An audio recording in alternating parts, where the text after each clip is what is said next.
Hello, friends. I welcome you all on this podcast. And today we have a very special guest and very close to my heart, Mr. Pushyamitra Joshi. Pushyamitra जी और की सबसे बड़ी विशेषता ये है कि इन्होंने एक ऐसे बिजनेस को चुना है जो बहुत बहुत डिफिकल्ट टू डू है। और इन्होंने हैंड ब्लॉक प्रिंट में पर्टिकुलरली फैब्रिक्स पे काम किया है and he converted hand block printing and the traditional way of printing natural die printing and all into a perfect business model जो 500 साल पहले, 200 साल पहले, 1000 साल पहले जो हमारे यहाँ का ट्रेडिशनल प्रिंटिंग मैकेनिज्म होता था उसको यूज करके फैब्रिक्स बनाना, उसको यूज करके कपड़ा बनाना और उसको एक प्रॉपर टेक्सटाइल बिजनेस में ट्रांसफॉर्म करना इस तरह से कि वो एक प्रॉफिटेबली काम कर सके और हमारा जो ट्रेडिशनल आर्ट है वो मरे भी नहीं और वो ग्रो करे। और उसके बाद भी उसमें लोगों का सर्वाइवल, लोगों की ग्रोथ जुड़े, उसका एक इकोनॉमिक एस्पेक्ट बने और उसकी सस्टेनेबिलिटी बने और एक ऐसा डेवलपमेंटल मॉडल खड़ा हो जो हमारी ट्रेडिशनल आर्ट्स को ग्लोबल प्लेटफॉर्म्स पे ले जा सके। इस दृष्टिकोण के साथ पुष्यमित्र जी इस लाइन पे काम कर रहे हैं। He introduced about his business a lot. Company का नाम है इकोफैब।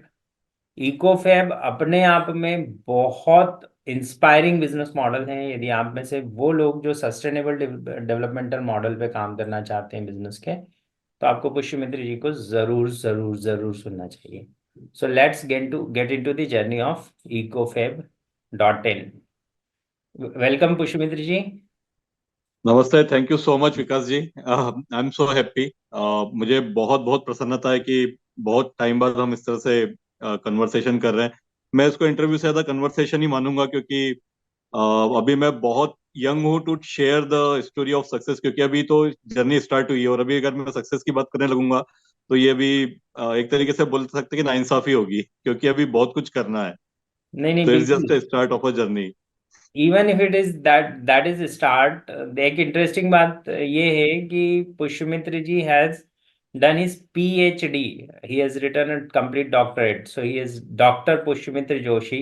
ना ब्राह्मण भी और डॉक्टर भी हैं अभी तो doctor Pushyamitra Joshi and his subject was on this thing only, hand rule and hand block printing and particularly fabrics in India. So that is the study that he had done.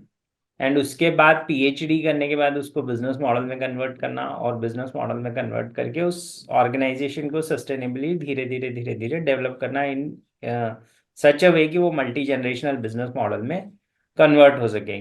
कोई इन्वेस्टमेंट के लिए follow up नहीं किया, कोई किसी investor के पीछे नहीं भागे। Entire business is his bootstrapped business. Yes, so true sir.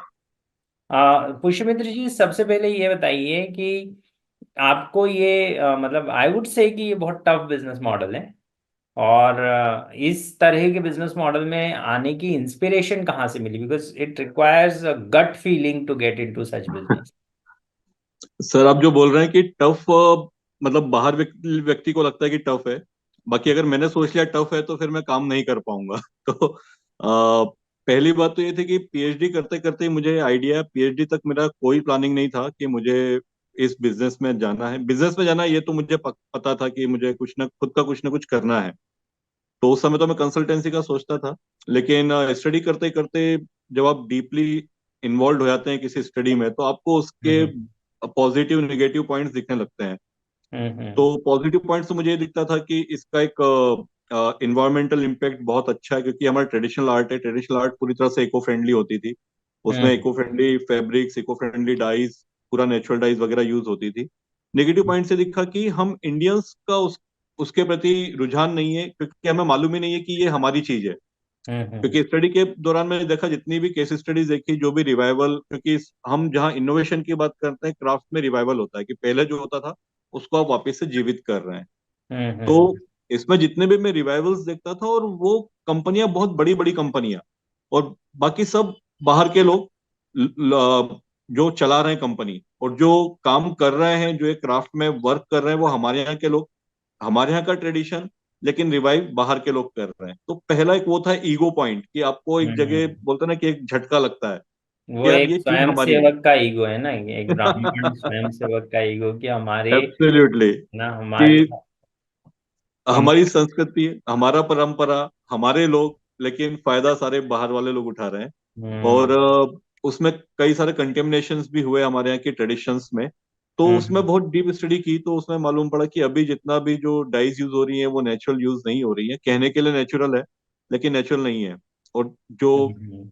बड़े बड़े बिजनेस, जो ब्रांड्स अगर आप देखेंगे हैंडक्राफ्टेड टेक्सटाइल में, हैंडलूम में, तो बाहर के लोग हैं वो जो उसको रिवाइव कर रहे हैं, जो उसके ऊपर उन्होंने अपना बिजनेस मॉडल खड़ा किया। तो हम्म। वो एक पहला पॉइंट था कि हाँ इस पे कुछ काम करना है, लेकिन उस समय तक भी क्लियर नहीं था कि इसको कैसे आगे बढ़ाना है, क्योंकि उसके लिए आपको एक शॉप चाहिए। तो इतना हम्म। तो पैसा था नहीं, और being a first general entrepreneur आप सोच सकते हैं कि घर वालों से पैसा मांगना कि साहब शॉप स्टार्ट करना है, तो बोले किसी ने पीएचडी करवाई थी कि तुम कपड़ा हम्म। बेचो। कपड़ा बेच। तो कपड़ा बेचो। ट्रू। तो वो एक पहला पॉइंट था। फिर उसके ऊपर काफी स्टडी किया कि मुझे क्या करना है। उसी समय हमारे मैं एमईटी बिजनेस स्कूल से मैंने अप्लाई किया था रूरल मैनेजमेंट में, तो वहीं पर उसी समय एक आप बोल सकते हैं कि इंटरनल जो एक आपका मेला टाइप जो लगता है यूनिवर्सिटी में, तो हम्म। मेरी गाइड ने भी मुझे थोड़ा सा पुश किया कि तुम भी अपने प्रोडक्ट्स रखो यहाँ पर, दिखाओ कि क्या काम कर रहे हो। तो मैंने कुछ प्रोडक्ट डिजाइन किए थे क्राफ्टमैन के साथ, क्योंकि उस समय काफी थोड़ा थोड़ा लेवल पे काम करना स्टार्ट कर दिया था, क्योंकि मेरी गाइड, उनकी फ्रेंड्स वो बोलते थे कि अच्छा जब पहले उनको भी नहीं मालूम था कि मैं क्या काम कर रहा हूँ। जब मैंने पूरी प्रोसेस बताई कि पूरी इको फ्रेंडली प्रोसेस है, कपड़ा पानी में धुलता है, पूरा eco friendly colours dyes use होते हैं, तो उनको क्यूरियोसिटी हुई। तो उन्होंने जब बोला कि हम तो आज तक ये कपड़ा रंगनैनी से या फेब इंडिया से इसलिए खरीदते थे क्योंकि डिजाइनर कपड़ा है, और इसमें इतना ज्यादा मेहनत लगता है ये हमें पता नहीं था। तो हम्म। तुम हमारे लिए कुछ एक डिजाइन करके लेकर के आओ। तो मैं एक दो तीन साड़ियां उनके लिए डिजाइन करके लेके गया, तो उन्हें बहुत पसंद आई, कपड़ा भी उन्हें बहुत पसंद आया। तो मैं तो एज ए गिफ्ट ही लेकर के गया था, पर उन्होंने नहीं, अभी तुम इतने बड़े नहीं हुए हो, मतलब that was the positive push from guide herself कि अभी तुम इतने बड़े नहीं हुए, तुमको पैसे लेने पड़ेंगे। वेरी तो nice. Who was your guide? Doctor Anurupa B Singh. Anupa. Anurupa B Singh. Rupa Bir Singh. Anurupa B Singh. तो यहाँ she was very Indore strict. नहीं नहीं एमईटी नहीं, में है। नोएडा नोएडा। नोएडा एमईटी में। नोएडा एमईटी में। तो शी पुश मी अलॉट कि नहीं तुम्हें पैसे लेने पड़ेंगे। तो hmm. That was the first earning from that, not I can say full time business but a part time work very nice. During उनको थैंक पीएचडी। यू बोलिएगा हमारी तरफ से। बिल्कुल बिल्कुल सर। ना एक इंस्पिरेशनल पुश, वो बहुत इंपॉर्टेंट है। एब्सोल्युटली। एंड दैट और कम्स उसी from a guide. Guide and then to मतलब the rare opportunity to meet Chauhan Sahab, the founder of MET business school. तो वो मेरे स्टॉल पे आए। तो हम्म। मतलब वो बोलते हैं ना कि आपको दूसरा स्पार्क, मतलब उसी टाइम एक और दूसरा झटका भी लगता है कि आप काम कर रहे हैं, आपने अभी पूरी तरह हम्म। से सोचा नहीं है, but you are doing a little bit work. तो हम्म। उन्होंने मेरा कपड़ा हाथ में लिया, डिजाइन लिया, बोला अच्छा बना है, लेकिन ये क्या, ये कौन करता है, क्या करता है, मैंने उनको पूरा एक्सप्लेन किया। तो he straight hmm. Away ask me one question, इसमें तुम्हारा रोल क्या है? हम्म। तो बोला सर हम डिजाइनिंग इट, मतलब वो तो कोई भी कर लेगा। मैं सर हम्म। कपड़ा चूज, मतलब वो क्राफ्टमैन भी कर लेगा, बट तुम्हारा हम्म। कंट्रीब्यूशन क्या है, तुम्हारा हाथ कहाँ लग रहा है कपड़े के ऊपर? तो हम्म। मुझे झटका लगा कि यार बात तो सही है कि बात तो यू नो सही। I am behaving like a trader, कि and I am showing myself an entrepreneur, मेरा रोल कहाँ है इसमें? सही बात है। तो वो सेकंड झटका था जो मुझे लगा कि ये एक इंस्पिरेशन भी है, झटका तो ही है, साथ में इंस्पिरेशन भी है कि बात तो सही है। मतलब सभी लोग बोलते हैं हम बिजनेस कर रहे हैं, लेकिन मेरा रोल क्या है, मैं उसमें कहाँ फिट बैठ रहा हूँ, कि मेरी स्टडी का हम्म। रोल कहाँ वहां आ रहा है। क्योंकि ये तो बिना पीएचडी करे भी कोई कर लेगा, कोई बहुत रॉकेट साइंस नहीं है कि हाँ आपने कपड़ा डिजाइन करवाया क्राफ्टमैन से, वो वही आप चीज कर रहे हैं।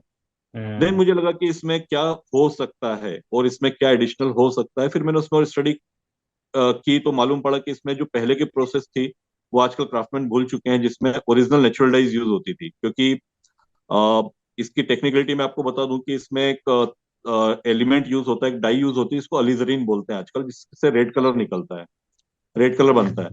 But hmm. टेक्निकली वो नेचुरल जो अलिजरीन जो नेचुरल फॉर्म, मतलब वो केमिकल का नाम है, केमिकल कैन बी सिंथेटिक और नेचुरल। तो नेचुरली वो हमारे यहाँ की नेचुरल डाइज जो हुआ करती थी इंडिया की, जिसमें मंजिष्ठा यानी कि इंडियन मैडर जिसे बोलते हैं, रूबिया कॉर्डिफोलिया, तो हम्म। उसमें वो नेचुरली पाया जाता था। लेकिन 1869 में जर्मन साइंटिस्ट ने उसको सिंथेसाइज करके उसका केमिकल उसमें कन्वर्ट कर दिया। तो हम्म। उसकी वजह से क्या हुआ, कॉस्टिंग कम हो गई, और उस केमिकल की वजह से कॉस्टिंग भी कम हो गई, वो क्वांटिटी में भी कम लगने लगा, और कलर भी ज्यादा उससे बेटर आने लगा। बेटर आने लगा होगा। बेटर आने लगा क्योंकि वो सिंथेटिक है, सिंथेटिक में आप जरा सा भी डालेंगे तो वो ज़्यादा कलर ज्यादा देगा, फाइन कलर आ क्योंकि उस, जाता जी, तो सिंथेटिक डाइस की, लेकिन उसकी वजह से पानी के ऊपर बहुत ज्यादा निगेटिव इम्पैक्ट आ रहा है क्योंकि वो सिंथेटिक कलर है, है। तो वो कहीं ना कहीं कार्सिजेनिक भी है। तो हम्म लेकिन अभी वो इतना पेनिट्रेट हो गया कि आप किसी भी क्राफ्टमैन से पूछेंगे तो वो उसको नेचुरल डाई ही बोलेगा। तो हम्म मैंने उस पर स्टडी करना शुरू किया तो मालूम पड़ा टिल 19th सेंचुरी, मतलब 1900 तक, India hmm was the biggest exporter of natural dyed textiles, specially madder died.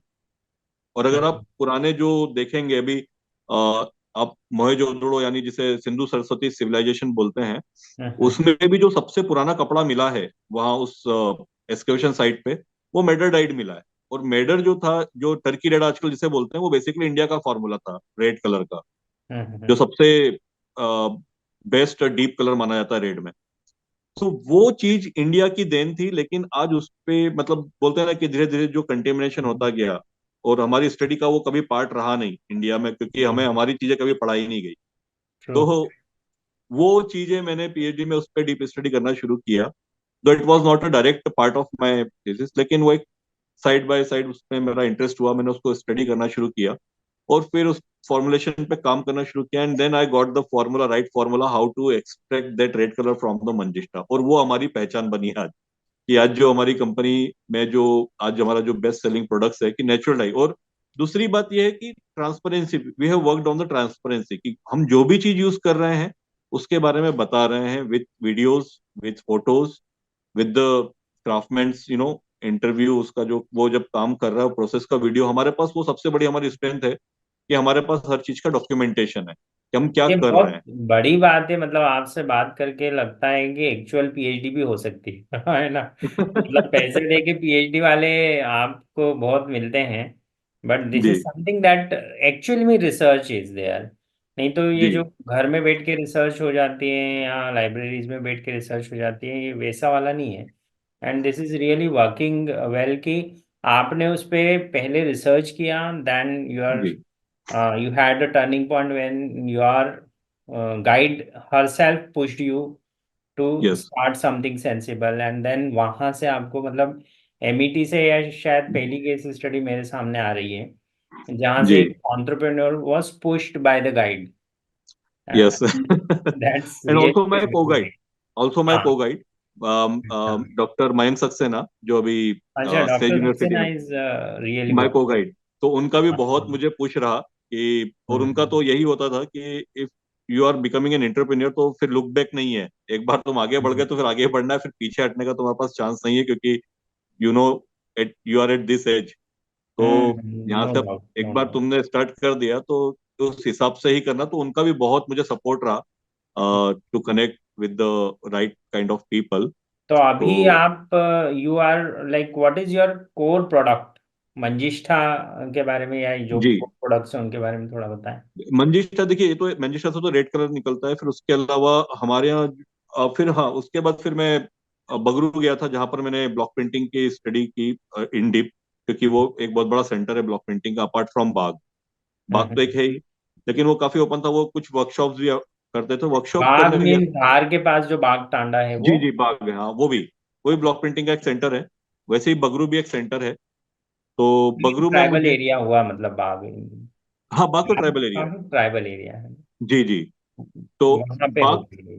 बाग में होती है। वो ट्रेडिशनल ब्लॉक प्रिंटर्स जो है वो अलग अलग जगह से माइग्रेट होकर के बाग आए, तो Bagh was not a traditional block printing centre, मतलब आज से 100 साल पहले आप देखेंगे वहाँ की हिस्ट्री नहीं है उतनी। तो अच्छा। प्रिंटर्स बाहर जा से आकर के वहाँ माइग्रेट हुए, तो वो उन लोगों ने स्टार्ट वो ब्लॉक प्रिंटिंग को वहाँ फेमस किया, क्योंकि वहाँ के पानी में जो कलर आता था, क्योंकि इसमें आपकी ज्योग्राफी का भी बहुत बड़ा रोल प्ले होता है, क्योंकि हम्म। नेचुरलाइज में बहुत सारे फैक्टर्स वर्क करते हैं। आपका जलवायु कैसी है, पानी में पीएच की क्वांटिटी क्या है, उसमें क्या मिनरल्स हैं जो उसको सपोर्ट करेंगे उस कलर की डेप्थ तो को। बाग में कुछ special climate arrangement. Special colour, हाँ जी, वहाँ की जो नदी है उसमें मिनरल्स ऐसे हैं, कंटेंट कौन सी ऐसे हैं। नदी है वहां पे?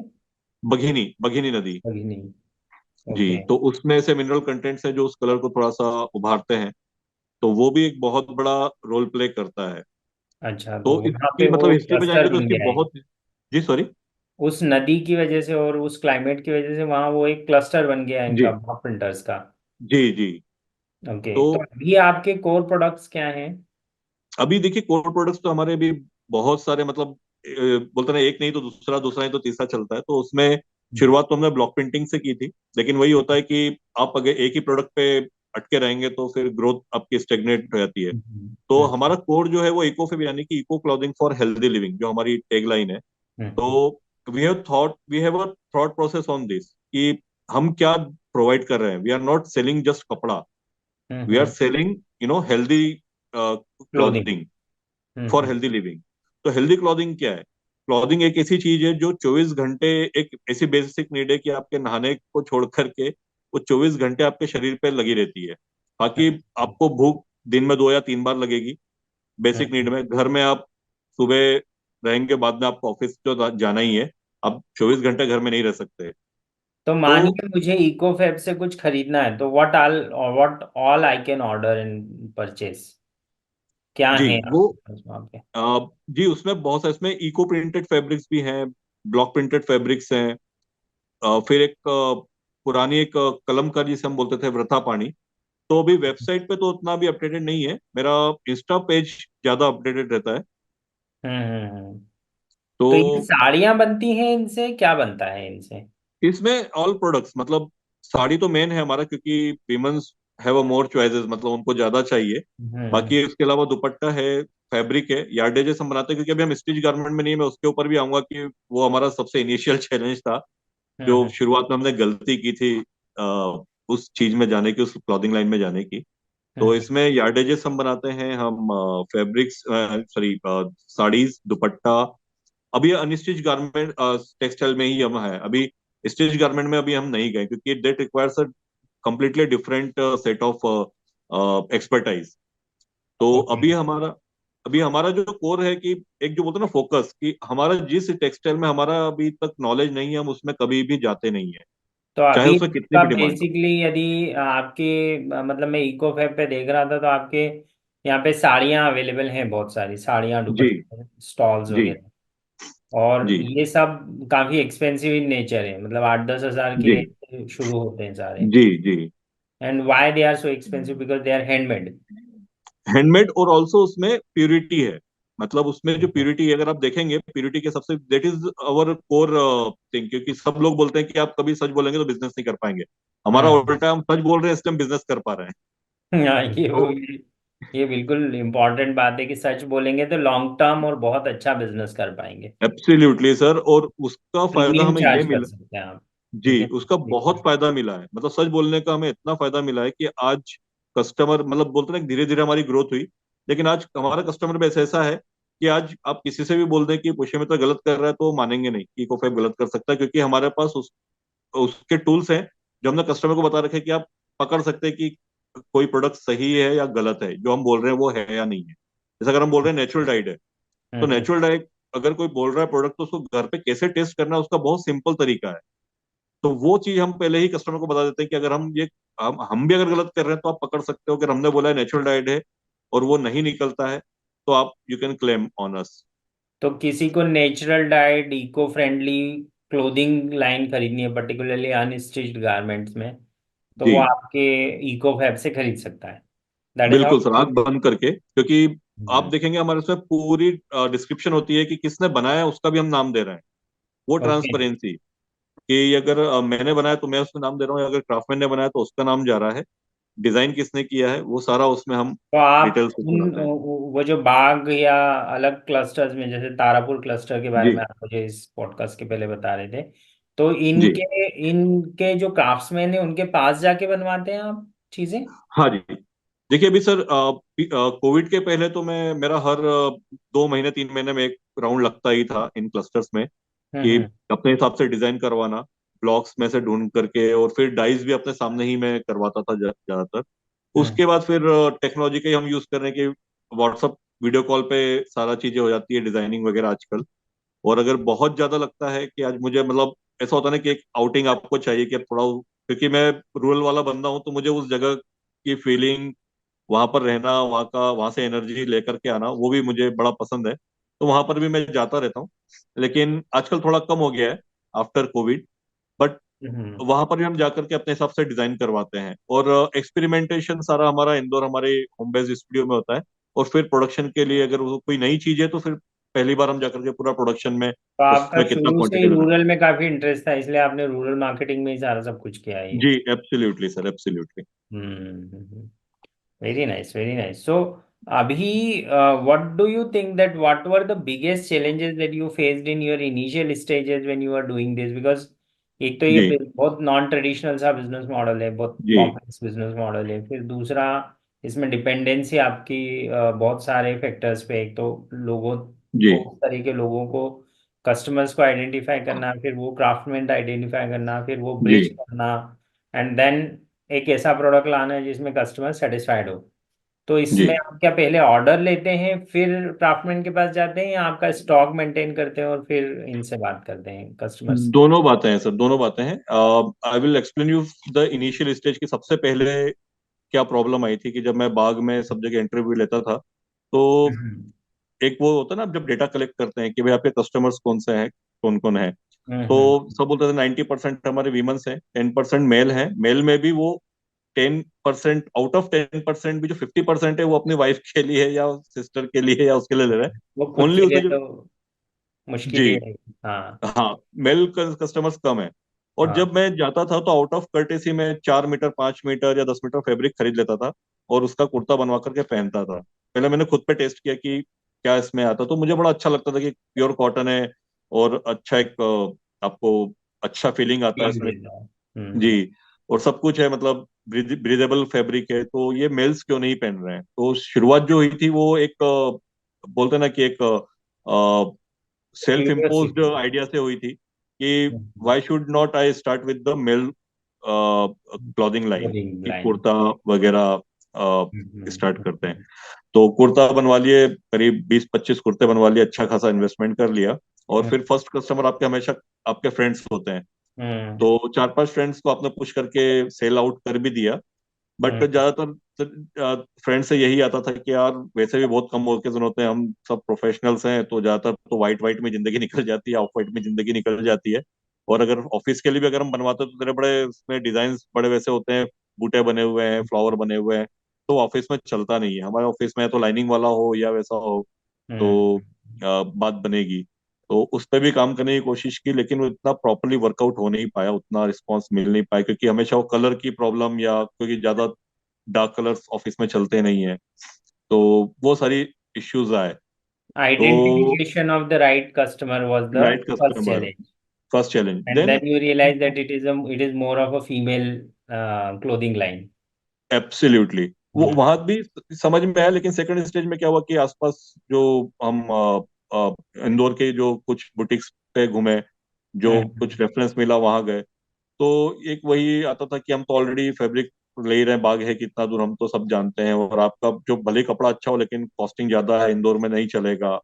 तो हम्म। ये प्रॉब्लम्स हैं। फिर आपका प्रोडक्ट कितना भी अच्छा हो, एक वो प्राइसिंग को लेकर के हमेशा कॉन्शियसनेस आई जाती थी। हम्म। तो उसके बाद फिर अ, एक आइडिया आया कि उस समय फेसबुक वगैरह ये सब काफी उठ रहे थे, तो उस पर मैंने सर्च करना शुरू किया, तो मालूम पड़ा काफी सारे ग्रुप्स बने हुए हैं जिसपे इस तरह की डिस्कशन हो रही है। तो हम्म। एक बिजनेस आईडी बना करके फिर उन ग्रुप्स में मैं जाता था।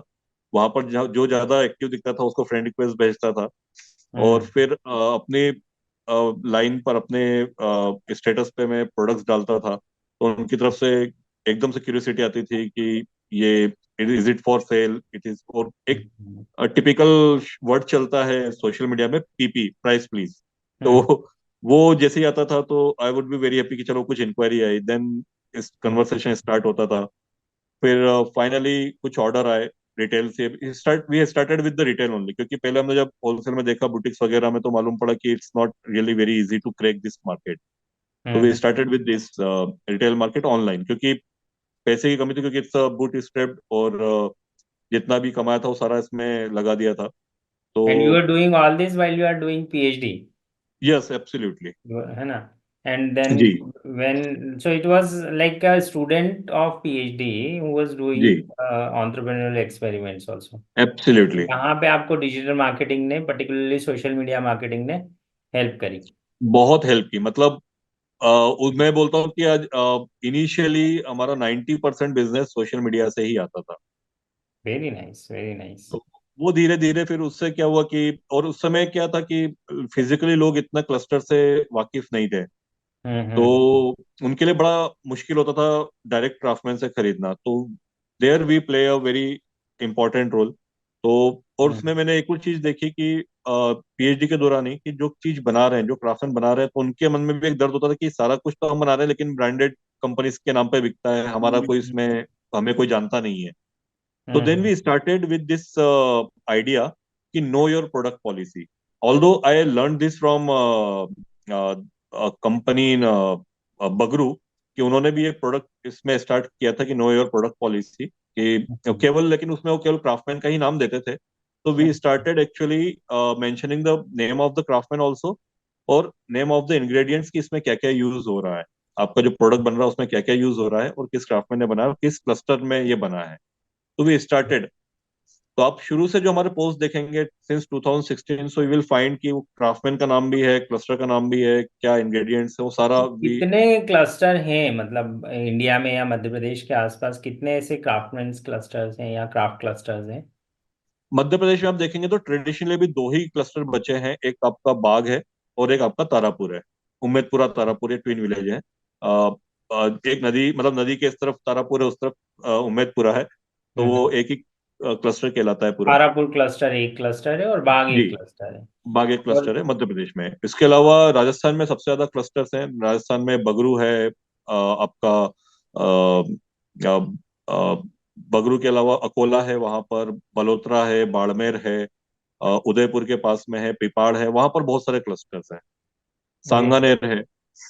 तो अभी तक आप कितने क्राफ्टमैन के साथ में काम कर चुके हैं और कितने क्राफ्टमैन आपसे रेगुलर जुड़ के बेनिफिटेड हो चुके हैं अभी तक?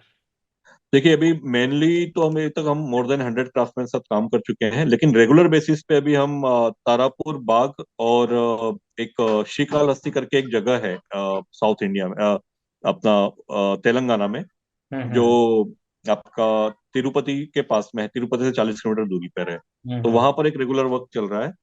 और उसके अलावा महेश्वर में हैंडलूम के साथ भी थोड़ा बहुत काम चल रहा है, और एक वारासिवनी अपने मध्य प्रदेश का एक और क्लस्टर है, तो वहां से भी रेगुलर बेसिस पे काम चल रहा है। Very nice. तो तो ये, आप काफी सारे क्लस्टर्स में काफी सारे क्राफ्टमैन के जी साथ में काम कर रहे हैं। जी, इससे इसमें हमें दो स्ट्रेटेजी है। फाइनेंशियल फाइनेंशियल अर्निंग भी सुधरी होगी आपके साथ जुड़ के, जी, मतलब। एब्सोल्युटली, क्योंकि इसमें हम दो तरीके से काम करते हैं सर। यहीं पर एक आपकी बोलते हैं ना कि आपकी इंटरनल आपकी जो आपकी क्या वैल्यू आप लेकर के चल रहे हैं, वो यहाँ पर दिखती है। Being a business, you hmm. Must not be greedy always. कहीं जगह आपको हम्म। आपका चीज छोड़नी पड़ती है। ट्रू। तो जैसे हमें पता है कि हम किस चीज में एक्सपर्ट हैं, तो हमारा जो एक्सक्लूसिव प्रोडक्ट्स पे वर्क चलता है। अब किसी को मास प्रोडक्शन चाहिए, उसमें उनको नेचुरल डाइज से उतना लेना देना नहीं, जो डाइज अलीज रेंज वाला चाहिए उन्हें, वो उनको हम्म। क्वांटिटी में चाहिए।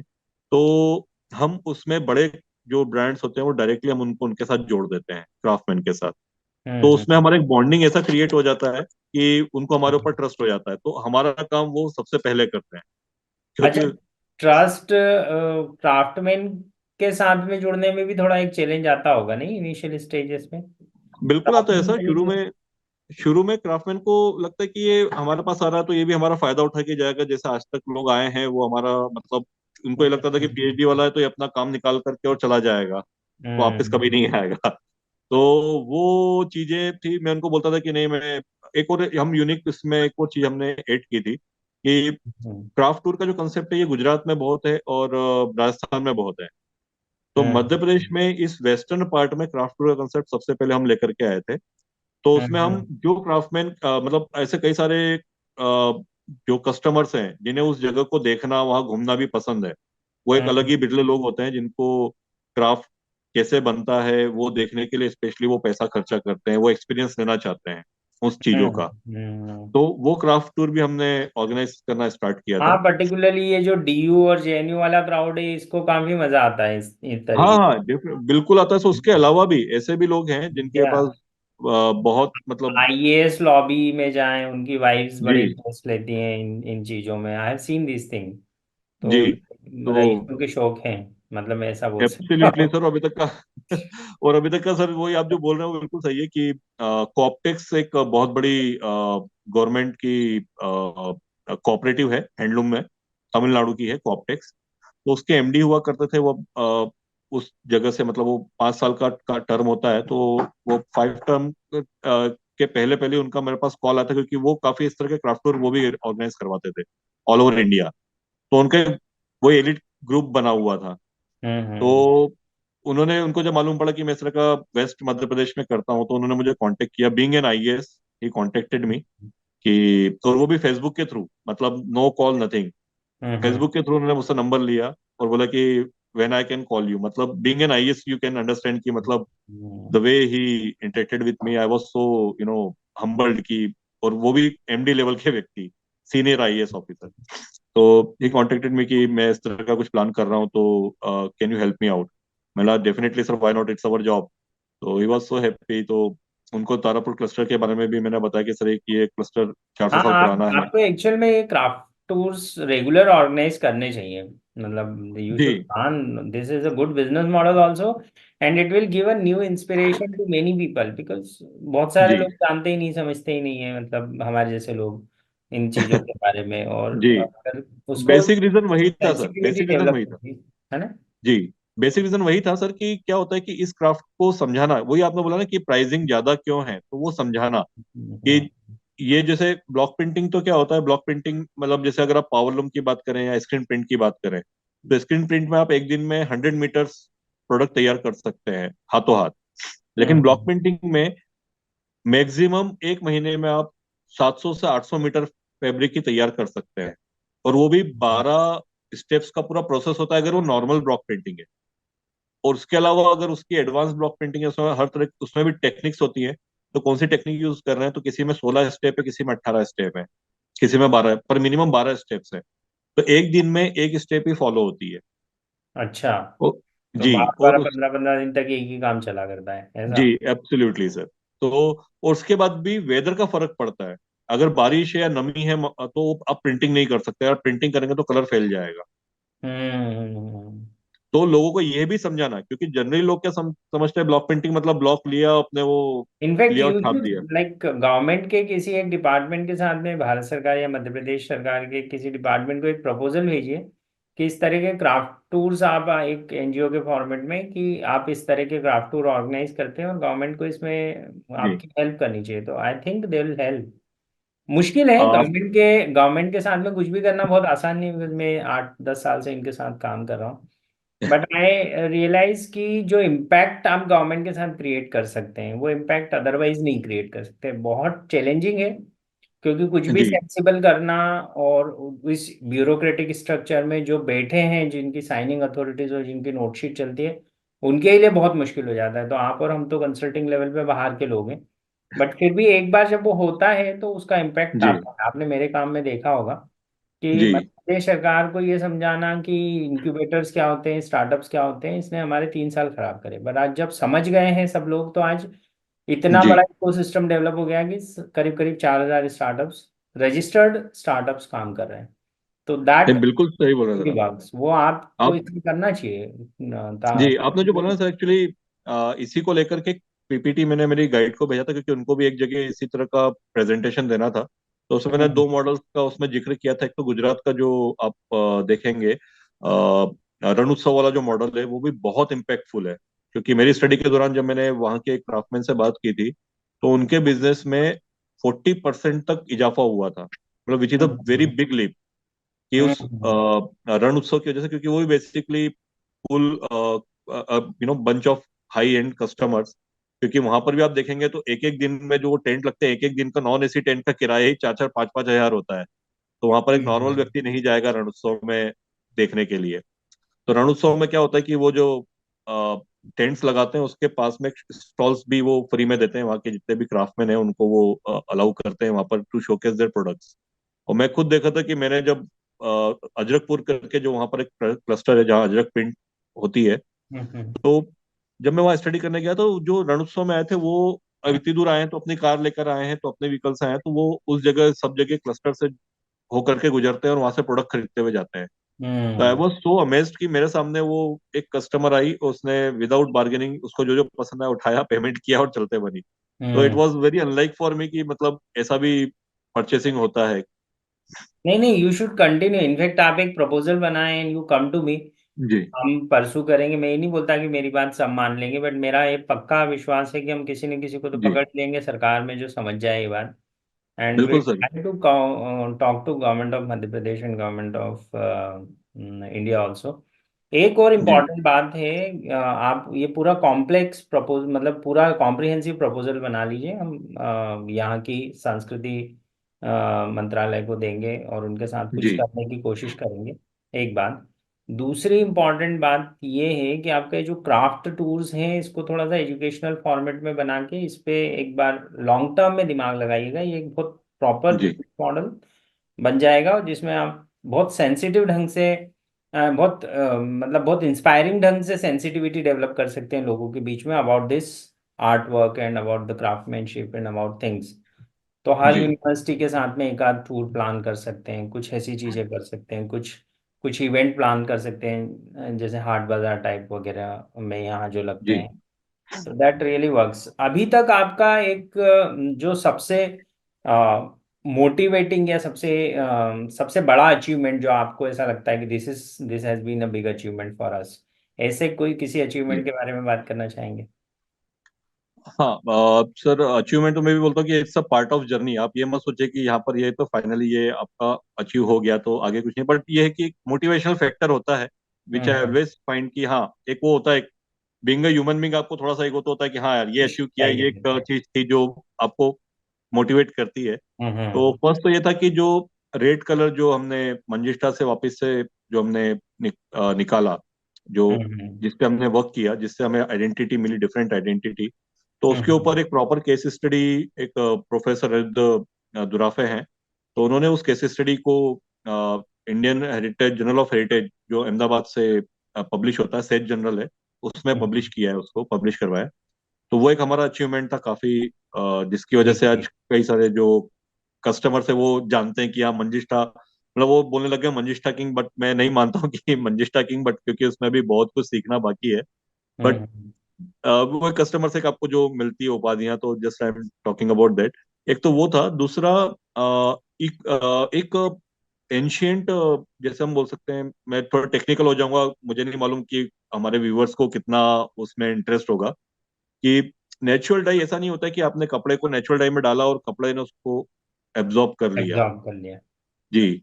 तो जैसे होता है ना कि हम खाने के पहले थोड़ा सा स्टिमुली लेते हैं, तो फैब्रिक को भी स्टिमुली देना पड़ता है, तब जाकर के वो उसको एब्जॉर्ब करता है, वरना वो नेचुरल डाई को कभी भी एब्जॉर्ब नहीं करेगा। तो ओके। स्पेशली मंजिष्ठा और इस तरह की जो डाइज होती हैं, तो इसका एक स्टिमुली होता है जिसको मोर्डेंट बोलते हैं, यानी कलर बाइंडर, हम्म। जिसको संस्कृत में रंगबंधा कहा गया है, हमारे अथर्ववेद में और कौटिल्य के अर्थशास्त्र में भी उसका वर्णन आया है। तो हम्म। वो रंगबंधा जो है, आजकल जो यूज होता है वो एलम यानी कि फिटकरी यूज होता है, जो हम्म। आज से 2000 साल पहले की डिस्कवरी है। हम्म। लेकिन हमारे इंडिया का जो नाम है वो हजारों साल से, 6000 साल की तो हिस्ट्री है कि हम हम्म। रेड कलर प्रोड्यूस करते थे, बहुत ब्यूटीफुली, नेचुरल रेड कलर।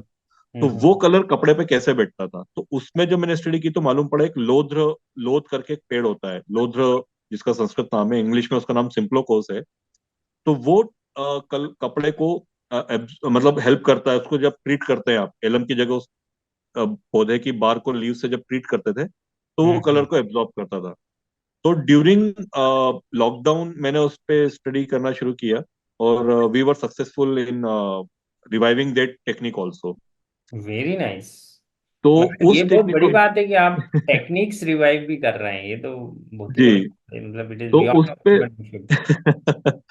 तो वो चीजें सब वो उसमें सबसे बड़ा इम्पेक्ट आपका बोलते हैं ना, ऐश्वर्य शक्ति का भी होता है कि वो आपसे करवाना चाहते हैं, मतलब यू आर जस्ट इंस्ट्रूमेंट।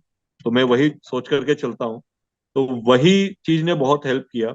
और वो भी उसके पीछे भी ये है कि आप कभी किसी चीज को ना मत बोलिए, क्योंकि उसी समय जब हम बैठे थे कोविड में, तो इंडिका करके एक ऑर्गेनाइजेशन है, इंडिक एकेडमी, जो इंडियन कल्चर और इस पे, तो उसमें टेक्सटाइल के ऊपर एक लेक्चर हुआ था, सर एक पॉडकास्ट हुआ था, तो उसमें मतलब बोलते हैं ना कि because of this work I got an opportunity to have a talk on Indian textiles, especially on natural dyes of India. Among the stalwarts like Sonal Mansingh ji and Paranjape Tai and Anga Gaisas, these are all three stalwarts on in textiles. So apart from their own work in their respective field, तो एक lecture मेरा इन तीनों के साथ एक मेरा चौथा मेरा था. तो I got an opportunity from Shefali Vaidya दीदी, who is It our is pattern very also. good. It is very good. Very doing very तो good. जब उनसे मैंने डिस्कस किया तो she was the first customer who encourage me कि ये साड़ी मुझे बना करके दो. एंड शी हाँ. Promoted it on Twitter, Facebook and all. So I got even not from India but मुझे यूके से भी कुछ कस्टमर्स ने कांटेक्ट किया था कि we want hmm. This kind of products. तो हम्म. वो एक हमारा अचीवमेंट रहा. उसका फिर एक डिजाइनर है, वेटरन डिजाइनर है बेंगलोर की, तो उनके लिए मैंने फर्स्ट एक वर्कशॉप की थी इसी के ऊपर कि इसको किस तरह से एक्सट्रीट करते हैं, किस तरह से इसको डाई करते हैं. तो एक नॉलेज शेयरिंग, और उसी से इंस्पायर होकर के एक जर्नलिस्ट हैं, तो उन्होंने सेल्वेज, एक यूरोपियन ब्लॉग है, बहुत रिस्पेक्टेड ब्लॉग है सेल्वेज, वो फर्जी स्टोरीज नहीं छापता है. तो वो जर्नलिस्ट आई, उन्होंने सब पूरा काम देखा, जब वो सेटिस्फाई तो उन्होंने वो सेल्वेज में एक ब्लॉग है जो इसके रिवाइवल के ऊपर ही कि किस तरह से एंशियंट प्लांट मोल्डेंट है उसको रिवाइव किया वेरी. इंडिया में.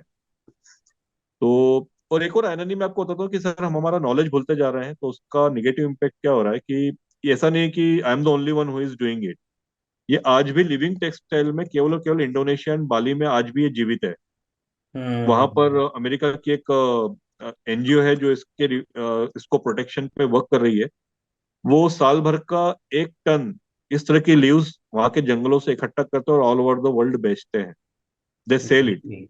Very big. और उनका डॉक्यूमेंटेशन क्या बोल रहा है, the most important thing sir, उनका जो डॉक्यूमेंटेशन है, जो हिस्ट्री बोल रही है कि ये टेक्नोलॉजी आज से 2000 साल पहले इंडिया से इंडिया के ट्रेड्समैन वहां लेकर के गए थे, बट हम्म. हम ये टेक्नोलॉजी भूल चुके हैं.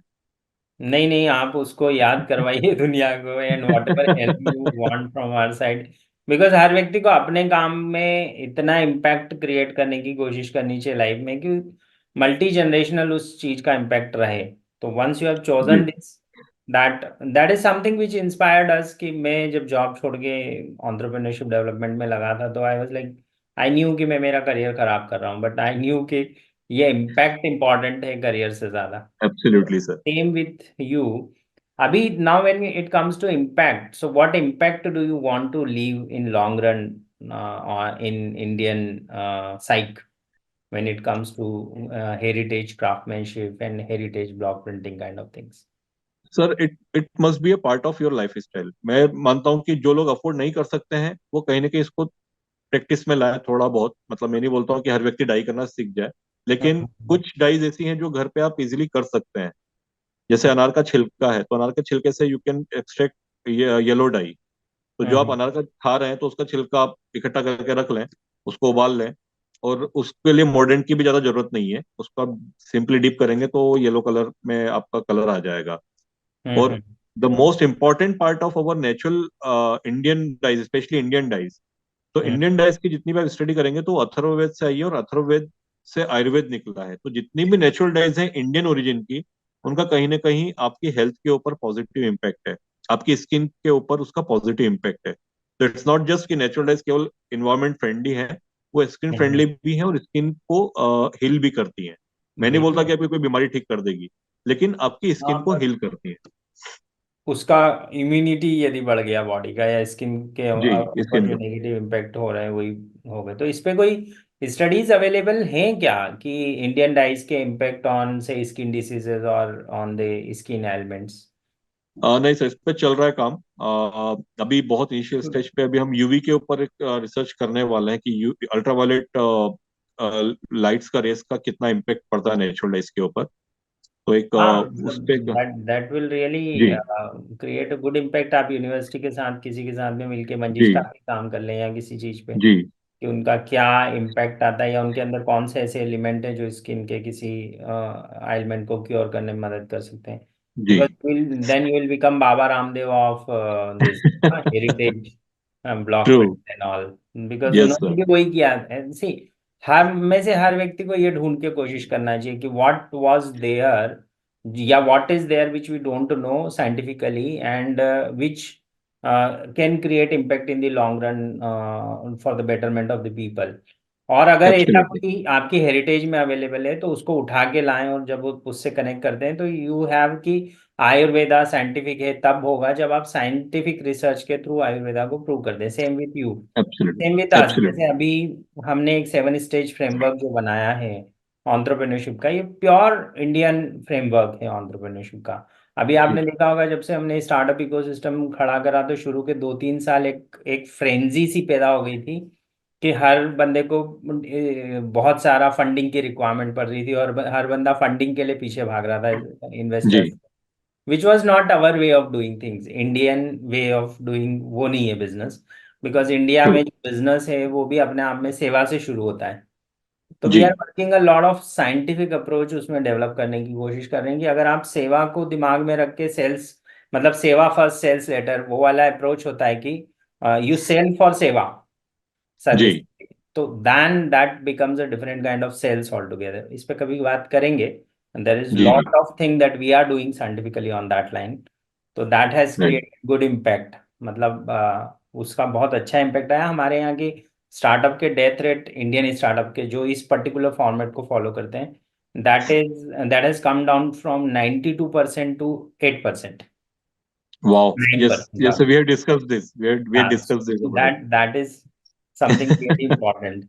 Okay, what absolutely. are the strategic insights that, like, what are the key principles and strategies that have contributed to your success? ये एक इम्पॉर्टेंट क्वेश्चन मैंने नोट किया था पूछने के लिए कि जी। आपने बहुत टफ टाइम में भी कंपनी को ग्रोथ, मतलब सर्वाइवल स्टेज से जी। निकाल लिया, बहुत सारे लोग खत्म हो गए बीच में। तो what R G. The key principles that help you? जैसा एक सो पिलर अगर जो मैंने आपको बताया शुरू में कि जो बोला कि ट्रांसपेरेंसी और hmm truthful about your work और innovation, one more thing apart from revival we have innovated, मतलब ऐसा नहीं कि हमने अपने आप को रेस्ट्रिक्ट किया। जैसे नेचुरल डाइज है तो हमारा इंडिया का नेचुरल डाइज तो हमारा वो स्ट्रेंथ है ही, लेकिन हम्म वर्ल्ड में और क्या चल रहा है, तो we were the first one who adopted this eco printing in India, जो अभी काफी बजवर्ड हो गया इको प्रिंटिंग, जिसमें हम्म एक्चुअल प्लांट लीव्स को एक नेचुरल फॉर्म, एक नेचुरल प्रोसेस के थ्रू, एक ऑर्गेनिक प्रोसेस के थ्रू फैब्रिक के ऊपर उसको प्रिंट कर दिया जाता है, उसका You natural were the pigment first को। one to start eco print in India, that is all? Early, मतलब मैं ये तो नहीं बोल सकता first one, but But among the early first birds, early birds, तो among उसका the first few। First few तो, बट ये कह सकते हैं कि इंडिया में I was one of the first who created complete sari on this, क्योंकि यूरोपियंस को बेसिकली ये स्टार्ट हुआ था ऑस्ट्रेलिया में, ऐसा 30 साल पहले एक इंडिया फ्लिंट करके डिजाइनर है जिसने इसको कपड़े के ऊपर पहली बार प्रयोग किया था। तो हम्म। वही इंडो ऑस्ट्रेलियन एक डिफरेंट एक इको प्रिंटर थे जिसने पहली साड़ी बना दी थी ऑलरेडी, बट वो ऑस्ट्रेलिया में थी। India hmm. में आई कैन क्लेम कि I was the first one who created sari, क्योंकि उसको रोल करना, उसको बंडल करना, it is, Europeans find it very tough to do that. तो हम्म। हम इंडियंस को तो जुगाड़ करने में बड़ा मजा आता है। तो after multiple failures, I was one of the first person in India जो उसने उसको साड़ी में कन्वर्ट किया। तो वो very nice. Thank you sir. तो उसका अर्ली बर्ड का इम्पैक्ट ये पड़ा है सर कि आज मेरा जो मेजर बिजनेस है वो उसकी वजह से भी आ रहा है, काफी सारे ऑर्डर्स मेरे पास उसी के हैं। कुछ एक्सपोर्ट कंपनीज के लिए मैं काम कर रहा हूँ, कुछ और इंडिया का जो वन ऑफ द, आप बोल सकते हैं oldest family business in handcrafted textile, जिसको अभी 2028 में 100 साल पूरे हो जाएंगे। तो उनके दिल्ली वाले जो शॉप है उसको I was the only one who is supplying that eco printed saris and all. तो वेरी बिग। वो भी एक क्या नाम है उस ऑर्गेनाइजेशन का? नल्ली सिल्क्स। ओके। तो so they are at Delhi based organisation. नहीं, they are Chennai based organisation, लेकिन दिल्ली का जो उनका शॉप है, उनके ऑल ओवर इंडिया 40 शॉप्स हैं, तो दिल्ली वाले शॉप को I am the only one who is supplying that. Very nice, very nice. अभी तो you saying that your one of the print has gone to some Australia के कहीं किसी हाँ उसमें। जी, हाँ जी, वो भी एक हमारा अचीवमेंट था सर। वो मैं इस समय तो एक्चुअली सर वही है कि आपकी लर्निंग को आप किस तरह से याद रखते हैं और उसको किस जगह पे इम्प्लीमेंट करते हैं, तो कहीं ना कहीं आपकी लर्निंग कभी भी जाया नहीं जाती, कभी भी वो ऐसा नहीं है कि वो आपको उसको रिलेट करना पड़ता है। तो हम्म मेरी वो लर्निंग से ही मैंने उसको टेक्सटाइल में रिलेट किया, और वो जो पीस था अभी 75 ईयर्स ऑफ इंडिपेंडेंस जो था उसको सेलिब्रेट टेक्सटाइल के थ्रू, क्योंकि इंडिया की जो रिच टेक्सटाइल है हम्म। उसको एक बालदोता फाउंडेशन है होस्पेट में, कर्नाटक में। तो अब उन्होंने वो कंसेप्ट लेकर के आए थे कि ऑल ओवर इंडिया उन्होंने 75 जो नोटेड टेक्सटाइल आर्टिस्ट हैं, डिजाइनर्स हैं, क्राफ्टमैन हैं, उनको सिलेक्ट किया था। And by God's grace I was the only one from Madhya Pradesh who is living in Madhya Pradesh. तो वो मैं मुझे उन्होंने ब्लॉक प्रिंटिंग के लिए सिलेक्ट किया था, क्योंकि नेचुरल डाइज में उन्हें पता लगा कि आई am the only one who is working in it.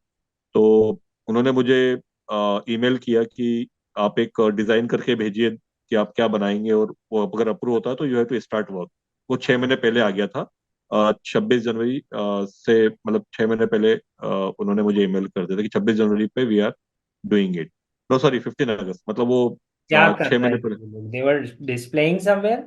हाँ, डिस्प्लेइंग समय, तो वो नेशनल म्यूजियम दिल्ली में उसको डिस्प्ले करने वाला था। जो फर्स्ट उनका जो राउंड था, सूत्र संतति उन्होंने उसको नाम दिया था, सूत्र संतति।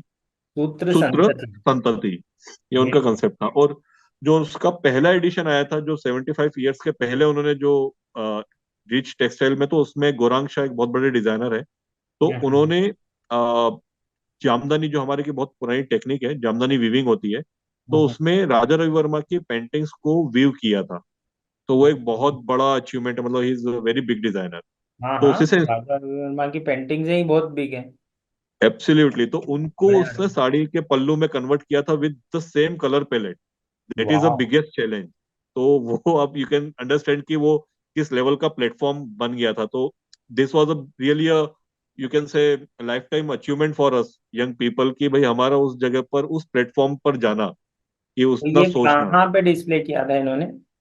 ये आर्ट फर्स्ट वर्क। एडिशन, ये वाला तो ये पूरे ऑल ओवर वर्ल्ड अभी भी डिस्प्ले करते जा रहे हैं। तो फर्स्ट एडिशन था वो नेशनल म्यूजियम दिल्ली। ओके, तो म्यूजियम में आपका पीस जाना। अलग अलग जगह लगा रहे हैं। जी, अलग अलग जगह लगा रहा है। तो पहला जो था वो नेशनल म्यूजियम दिल्ली में, तो उसमें मेरा ब्लॉक प्रिंटेड एक मैंने डिजाइन करके दिया था, वो अप्रूव हो गया था, जिसमें मैंने डिफरेंट सिंबल्स ऑफ इंडिपेंडेंस उसमें इंक्लूड किए थे with block printing with natural dyes. और सेकंड जो पीस था वो मैंने उसको सोच करके नहीं बनाया था, वो जस्ट आउट ऑफ क्रिएटिविटी मैंने किया था, कि एक संस्कृत का श्लोक हमने बचपन में पढ़ा था स्कूल में, कि हम्म। आपकी अच्छी क्लॉथिंग का क्या इम्पेक्ट पड़ता है। तो वो उसमें भगवान विष्णु और भगवान शिव जी के ऊपर था वो, समुद्र मंथन के समय, कि किम वाससा इत्यर्थ विचारणीयम वास प्रधानम लघु खलु योग्यता ये पिताम्बरम वीक्ष्य ददोस कन्या दिगंबरम वीक्ष्य विषम समुद्र, कि हम्म। आप क्या पहनते हैं आपको इसका विचार करना चाहिए, क्योंकि आपकी पहली योग्यता का जो पहला पैमाना है वो आपके कपड़े हैं, आपकी क्लॉथिंग है। जिस हम्म। प्रकार पीताम्बर पहने भगवान विष्णु को समुद्र ने अपनी पुत्री दे दी, और दिगंबर खड़े हुए, और यानी बहुत ही बेडली ड्रेस्ड भगवान शिव को उन्होंने विष दे दिया। तो ये जस्ट समझाने के लिए कि ऐसा एक्चुअली नहीं हुआ, भगवान महादेव ने तो स्वयं खुद ही वो विष लिया था, लेकिन ये विटी, एक बोलते एक विटीनेस के तरीका थ्रू है कि एक्सप्लेन। समझाने का। जी, हम्म। कि क्लॉथिंग क्यों इंपॉर्टेंट है। तो उसी को एक कलमकारी, एक 3000 ईयर्स ओल्ड हमारे यहाँ की बहुत पुरानी एक ट्रेडिशनल, जिसका ओरिजिनल नाम रथा पानी था, तो वो टेक्निक पे हमने वो पूरा ड्राइंग किया था, पूरा ड्राइंग करवाया था ट्रेडिशनल आर्टिस्ट से। वो पूरा समुद्र मंथन वाला सीन, उसमें भगवान विष्णु और शिव जी भी वो है, और उसमें कलरिंग वगैरह सारा, वो कलर पैलेट वगैरह सब मैंने ही तैयार किया था, उसमें कैसे क्या करना है। और for the very first time वो जो स्क्रिप्ट ड्रॉ करते हैं वो केवल एक कलर में ही करते थे, तो दो कलर में करना, और वो भी एक तेलुगु पर्सन के लिए देवनागरी स्क्रिप्ट में लिखना, that was the biggest challenge. तो हम्म। और वो भी दो कलर में करना, क्योंकि दैट वाज माय इनपुट कि ये करना है, वो हमारे लिए बहुत बड़ा चैलेंज था। और थैंक्स टू दैट आर्टिजन मणिक्यम, उसने वो बहुत अच्छे तरीके से किया। और जब वो पीस मैंने डिस्प्ले किया फेसबुक पे, तो she just saw it and she called me up, Lavina ji Baldota, जो who is chairperson of Baldota foundation, कि ये पीस मुझे बहुत पसंद आ रहा है, तो please send it to me. और हम्म। उनको प्राइस बता, उन्होंने प्राइस पूछा, वो पेमेंट किया, और मैंने उनको भेज दिया। एंड आई डेंट नो कि वो उस पीस का क्या करने वाली है। देन आफ्टर 1 वीक उनका कॉल आया कि ये पीस को हम ऑस्ट्रेलिया के म्यूजियम में डिस्प्ले करने वाले हैं along with other artist work. तो देट वाज अ रियली, कहाँ ऑस्ट्रेलिया के किस म्यूजियम में डिस्प्ले की? ऑस्ट्रेलिया का जो म्यूजियम है, मेलबोर्न में जो म्यूजियम है, उस मेलबर्न में। उनको वहाँ का जो नेशनल म्यूजियम है मेलबोर्न का, तो वहाँ उसको डिस्प्ले किया गया था अलॉन्ग विथ अदर स्टॉलवर्ड्स, मतलब वेरी बहुत बिग। बड़े बड़े। तो इंदौर के लोग इतना सारा कर रहे हैं। कल हम बात कर रहे थे, एक एंटरप्रेन्योर है सिद्धार्थ, उससे, एंड उन्होंने बताया कि जो पहला ऑन रोड टोलिंग सिस्टम है, मतलब जी वो उन्होंने बनाया है without, like, he used a particular terminology कि जी जो अभी अटल सेतु पे लगा है, जिसके बारे में गडकरी जी ने लोकसभा में भी बोला कि आपकी गाड़ी चलती रहेगी and you don't have to stop, और आपका टोल जो है वो डिडक्ट हो कट जाएगा। जाएगा, यू कैन जी जी। Move away. तो वो सिस्टम इंदौर के लोगों ने डिजाइन किया। आपने इतना अच्छा काम किया, वाओ। पीपल, मतलब हम लोगों को नहीं पता कि आप लोग इतना अच्छा अच्छा काम कर रहे एब्सोल्युटली हैं। Sir, and absolutely. This is very inspiring, very inspiring कि आपका काम वहां तक जा रहा है, जी and that is creating a big impact. ऐसी एक suggestion which you would like to give to the young entrepreneurs who are coming after you, like जो अब स्टार्टअप शुरू कर रहे हैं या बिजनेसेस शुरू कर रहे हैं, तो आप एक सजेशन यदि देना चाहें तो क्या सजेशन देना चाहेंगे? सर, मैं जिसमें बिलीव करता हूँ, मैं तो डेडिकेशन में बिलीव करता हूँ कि आप जो भी कर रहे हैं उसके प्रति डेडिकेटेड रहिए। ऐसी कोई चीज नहीं है जो आपको रोक सकती है उसमें सक्सेस होने के लिए, क्योंकि चैलेंजेस तो हर फील्ड में आएंगे, चाहे आप जॉब करिए चाहे बिजनेस कीजिए। तो dedication is the only thing, कि आप कितना डेडिकेटेड हो सकते हैं, क्योंकि वही एक चीज है जो आपको आ, आगे ले जा सकती है। आप वेरी अपने काम के इंपॉर्टेंट। प्रति कितने डेडिकेटेड हैं। Dedication is very important. What is the Absolutely. lowest point in your business that you faced in the entire journey, और उससे कैसे ओवरकम किया आप? वो इनिशियल स्टेज ही था मेरा, जिसमें वैसे तो लोएस्ट तो, भी तो मुझे मैं मानूंगा कि अभी तो बहुत देखना है, अभी तो अभी कह नहीं सकते कि ये हाईएस्ट है लोएस्ट है। बट इनिशियली जो चैलेंज था वो मेरे लिए बहुत लोएस्ट था, क्योंकि उस समय समझ में नहीं आ रहा था कि क्या करना है, क्योंकि आपने बहुत सारा इन्वेस्ट कर दिया था स्टिचिंग में, गारमेंट में। तो और आपको एक होता है ना ट्रस्ट, कि भाई फ्रेंड्स हैं, तो कभी भी आप किसी के ऊपर डिपेंडेंट मत होइए। वही उससे मेरी लर्निंग थी कि आप किसी एक सेगमेंट पे डिपेंडेंट मत होइए, और विदाउट जिसको बोल तो क्या सकते हो आप हुआ उसका था एक जब आइडिया लिए। when you were investing in initial stages, तो क्या चैलेंज आया था? चैलेंज वही था कि आपका डेड स्टॉक बहुत हो गया था, और आपका मूव नहीं हो रहा था सेल नहीं प्रोडक्ट, हो और रहा आप था।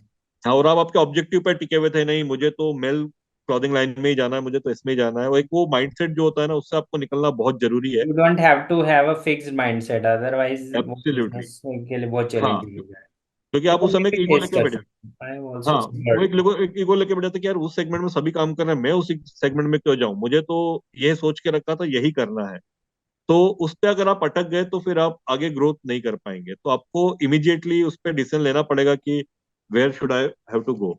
और हम्म कभी भी ऐसी चीज पे आप इन्वेस्ट मत कीजिए जो जल्दी मूव ना हो सके। आप डेड स्टॉक नहीं होने देना है। हाँ, मतलब देखिए, साड़ी का डेड स्टॉक, आप साड़ी को, मतलब क्या होता है कि साड़ी हमारे लिए या दुपट्टा है या यार्डेज है, वो ऐसा प्रोडक्ट है जो निकल ही जाएगा। लेकिन अगर आपने फैब्रिक को उसको कन्वर्ट कर दिया है टेक्स गारमेंट में, तो आपके पास वो एक्सपर्टीज नहीं है। I am talking about the expertise, कि हमारी मेरी एक्सपर्टीज अभी क्या है, नेचुरल डाइज मेरी एक्सपर्टीज है।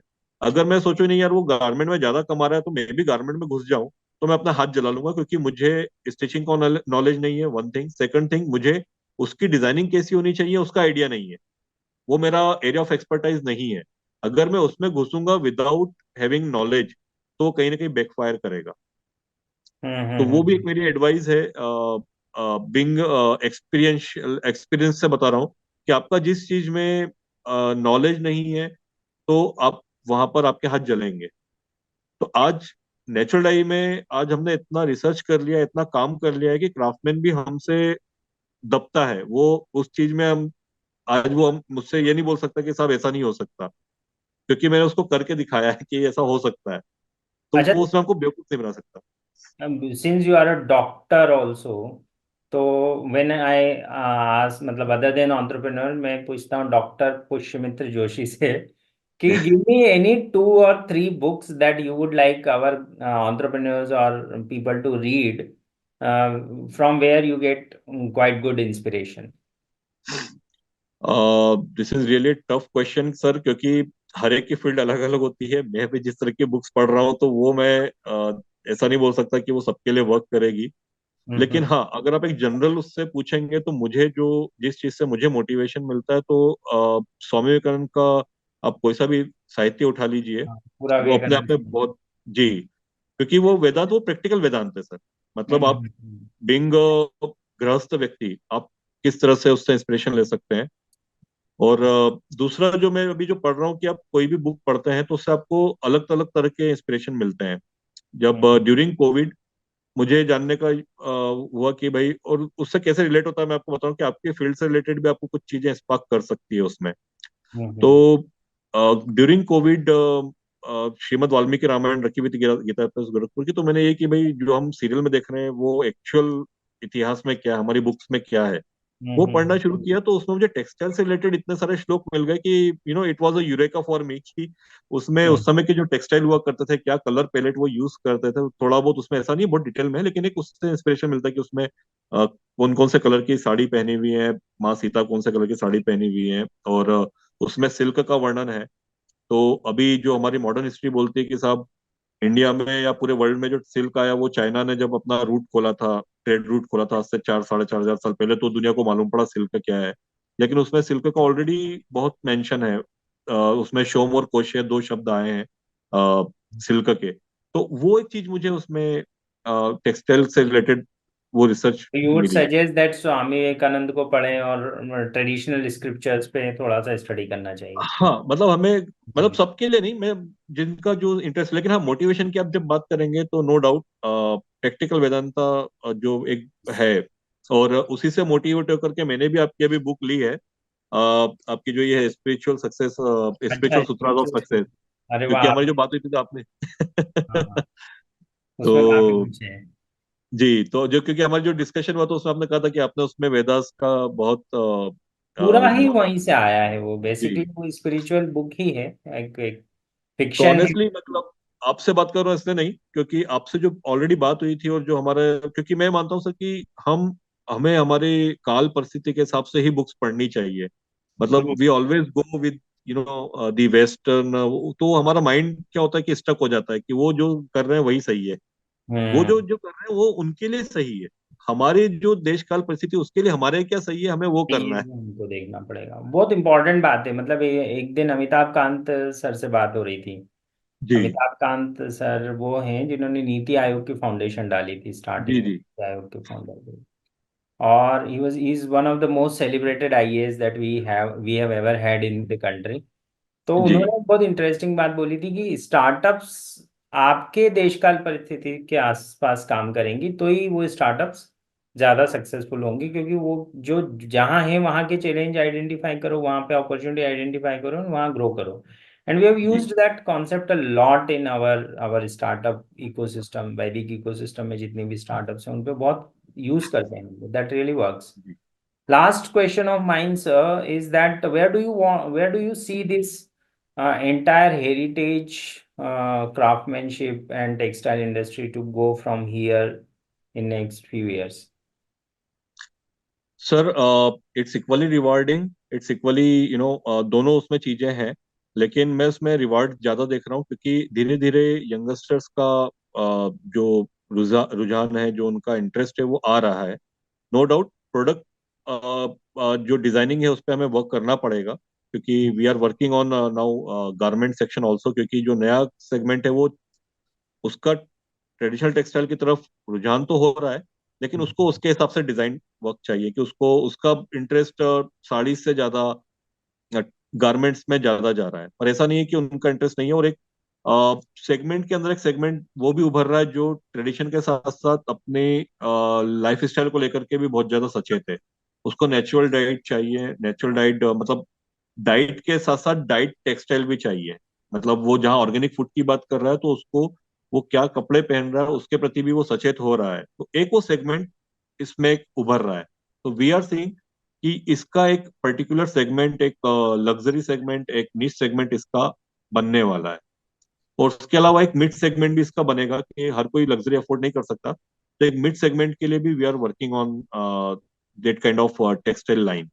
तो वो चीजें काफी इसमें स्कोप है, अभी बहुत हेरिटेज स्कोप है। हेरिटेज टेक्सटाइल मरने नहीं वाला है अभी, you are seeing it growing, right? Not at all sir, not at all. इससे बुरे दिन हमने देखे हैं सर, मतलब इससे बुरे दिन हमारे यहाँ की मतलब बोलते हैं ना कि टेक्सटाइल देखा, और अभी तो अभी वो बोलते हैं ना कि अभी मोदी जी ने भी बोला कि अगर हमें आगे बढ़ना है तो हमें पास्ट को भी देखना होगा। तो हम्म। अभी मैं वो चीज देख रहा हूँ कि कई सारे लोग उसमें इंटरेस्ट ले रहे हैं, और ऐसा नहीं है कि आज भी मुझे यंगस्टर्स की तरफ कॉल आते हैं कि हमें मतलब स्टडी के लिए जाना है, तो where where we can go. और वो जब स्टडी करते हैं तो उनको उसके प्रति कहीं ना कहीं रुचि होती है, वो भी उस क्लॉथिंग को अडॉप्ट करने के प्रति कहीं ना कहीं दीवानगी धीरे धीरे आ रही है। तो Brilliant. बट ये है कि उसके लिए जो हम बीइंग एन एंटरप्रेन्योर जो है कि हमें उसके अवेयरनेस पर वर्क करना है। तो जो आपने कहा है कि वो जो टेक्सटाइल टूर वाला जो पार्ट है, तो उस पे भी हम और काम करना, उस पे और भी और काम करना है हमें। Very nice, very nice. So we have a bright future for heritage textile and heritage craftsmanship. Absolutely sir. It was really nice talking to you, Pushmit ji. We had a lot of learning. मतलब I am really inspired to talk to you. मुझे बहुत मजा आता है आप लोगों से बात करने में। Young entrepreneurs who are doing something which is actually changing the world.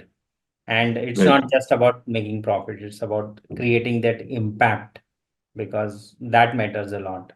और वो आप impact आई होपफुली क्रिएट कर रहे हैं अभी ही। I am seeing a lot of impact from your work and I hope within a few years you'll be having a very very successful organization as EcoFab। बहुत जल्दी बहुत सारा कुछ इकोफेब करेगा। And whenever you need any kind of help we are always there. आप कभी भी definitely sir. आ सकते हैं, कभी भी we can sit together and we can work out on the business model and all this parts. बहुत सारा मेरा मानना है कि डिजिटल पुश पे काम करना चाहिए, बहुत सारा अवेयरनेस जी क्रिएशन पे काम करना चाहिए। एक हम बोलते हैं ईबीएम, एजुकेशन बेस्ड मार्केटिंग, एक थ्योरी होती है जी जिसके तहत आप बहुत सारा एजुकेट कर सकते हैं सोसाइटी को, पर्टिकुलरली सोसाइटी के उस वर्ग को जो आपका टारगेटेड ऑडियंस, टारगेटेड बायर्स हैं। उन लोगों को जब आप ईबीएम में ले जाएंगे और जब वो उसके बारे में थोड़ा सा अवेयरनेस होगा, आपके लेक्चर्स रखें अलग अलग जगह, आप अपने लोगों के बीच में जाएं जिनको आप टारगेट कर रहे हैं, उनको उनको टूर्स पे ले जाएं, उनको एग्जीबिशंस जी ऑर्गेनाइज करें, कॉलेजेस के साथ में जुड़ें, पर्टिकुलरली टॉप इंस्टीट्यूट्स के साथ में। तो you are going to have actually created big awareness in the market. And जब वो एजुकेशन बेस्ड मार्केटिंग फॉर्मेट होगा तो आपकी बिजनेस को जो ट्रैक्शन चाहिए, फाइनेंशियल ट्रैक्शन, वो बहुत तेजी से बहुत सारा आने लगता है। That is what I have seen in multiple cases. So I hope it works for you, and it this discussion which we had gives a lot of inspiration to a lot of people who are working in non-traditional ways of doing entrepreneurship. तो बहुत मजा आया आपसे बात करके sir. I am मुझे really भी sir. Inspired. बहुत अच्छा लगा। आप उस बुक को, स्पिरिचुअल सूत्रास ऑफ सक्सेस, वो जो नॉवेल मैंने लिखा है, उसको जी पढ़ के मुझे बताइएगा कि how was your learnings and what, how did you like it. पसंद आया नहीं डेफिनेटली। आया, क्या अच्छा है क्या बुरा है, एक आपका फीडबैक। Definitely sir. उसमें बहुत डेफिनेटली। सारा है which I learned and used in my life, बहुत सारा है which I learned and trying to use in my life. तो बहुत सारा लिखा हुआ है मैंने। And that really took long long years. मतलब करीब 15 साल तो लिखने में लगे उसको मुझे, क्योंकि जो लिखा उसको डेफिनेटली सर। मैंने बहुत बार प्रैक्टिस करने की कोशिश करी। बहुत सारा इसमें है जो अभी प्रैक्टिस करना आधा अधूरा छूटा हुआ है, बाकी है ऐसा तो नहीं बोल सकता। प्रैक्टिस तो सभी कुछ किया तभी लिखा है, बट कुछ ऐसा है जिसके रिजल्ट बहुत इम्पैक्टफुल आ सकते हैं। जैसे उसमें जी ट्रेवलिंग के बारे में है, उसमें उसमें हमने मतलब पर काया प्रवेश पे लिखा है। जी और उसका जब बिजनेस इम्पैक्ट होता है, जब स्पिरिचुअलिटी के इतने डीप सूत्रास पे आप बात करते हैं और उसका सक्सेस प्रिंसिपल से कैसे इंटीग्रेट करते हैं। जैसे जी उसमें पहले ही प्रिंसिपल हमने जो लॉ ऑफ वन थर्ड लिखा है, उसको यदि if any buddy practices it in his life, he can become a CEO from a courier boy, that I can guarantee because I have become a CEO from a courier boy using that thing. And I have definitely become sir. a CEO definitely. in at the age of 25, 26. And I started practicing it in the age of 14, 15, 16. तो 10 साल की यात्रा में आप courier boy से CEO तक की यात्रा कर सकते हो, पूरा उसमें लिखा हुआ है। So please read it and let me know आपका फीडबैक उस पे, है ना। बिल्कुल सर, बिल्कुल। आपसे तो सीखने के लिए बहुत कुछ है क्योंकि आपसे जब भी डिस्कशन होता है कुछ ना कुछ पॉजिटिव वाइब्स आती ही हैं। नहीं नहीं, तो you are good person, that's why you get positive vibes. Otherwise नहीं नहीं मेरी हीट सर। बहुत कम लोगों को बर्दाश्त होती है। it is nice to talk to you, Pushpit ji. Thanks a lot for giving your time. Thank you sir, thank Be you. connected. बिल्कुल Jai सर। Hind. जय हिंद सर। Jai Hind.